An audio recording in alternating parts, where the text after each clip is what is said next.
Hello friends, നമ്മുടെ kitchen എങ്ങനെ എപ്പോഴും പോസിറ്റീവായിട്ടിരിക്കാം എന്ന് കണ്ടാലോ? അതുപോലെ തന്നെ എപ്പോഴും പോസിറ്റീവായിട്ടിരിക്കണമെങ്കിൽ നല്ലൊരു പോസിറ്റീവ് എനർജി നമ്മളുടെ കിച്ചണിൽ എപ്പോഴും ഉണ്ടായിരിക്കണം. അപ്പോൾ അതിന് വേണ്ടിയിട്ടുള്ള കുറച്ച് ടിപ്സും കാര്യങ്ങളൊക്കെയാണ് ഞാനിതിൽ പറയുന്നത് കേട്ടോ. അപ്പോൾ നമ്മുടെ കിച്ചണിൽ എപ്പോഴും ജനലും വാതിലുകളും ഒക്കെ ഇതുപോലെ കാറ്റും വെളിച്ചവും എല്ലാം കിട്ടുന്ന രീതിയിൽ എപ്പോഴും അത് തുറന്നിരിക്കണം.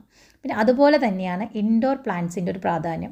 നമ്മൾ വീടിനകത്ത് ഇൻഡോർ പ്ലാന്റ്സ് വെക്കുന്നത് പോലെ തന്നെ പ്രാധാന്യമുണ്ട് നമ്മളുടെ കിച്ചൻ്റെ ഉള്ളിലും ഇതുപോലെ ചെറിയ ചെറിയ ഇൻഡോർ പ്ലാന്റ്സ് ഒക്കെ നമ്മൾ വെച്ച് പിടിപ്പിക്കുന്നത് കേട്ടോ. അതിന് വലിയ പണച്ചെലവോ കാര്യങ്ങളോ ഒന്നുമില്ല. അപ്പോൾ അതും നിങ്ങളൊന്ന് ശീലമാക്കുക. പിന്നെ നമ്മുടെ കിച്ചണിൽ എപ്പോഴും ഫുഡും കാര്യങ്ങളൊക്കെ ഉണ്ടാകുന്നത് ഭയങ്കര സ്മെല്ലും കാര്യങ്ങളും ഒക്കെ ഇങ്ങനെ ഉണ്ടായിരിക്കുക അല്ലേ. അപ്പോൾ നമുക്കതൊരു നെഗറ്റീവ് എനർജി ആയിട്ട് കിട്ടാതിരിക്കാൻ വേണ്ടിയിട്ട് ഇതുപോലെ എന്തെങ്കിലും നമ്മൾ സ്മെല്ല് ചെയ്യുന്ന രീതിയിൽ എന്തെങ്കിലും സ്റ്റീമായിട്ട് ചെയ്യുകയാണെങ്കിൽ നമുക്ക് അതും ഒരു പോസിറ്റീവ് എനർജി ആയിട്ട് കിട്ടും.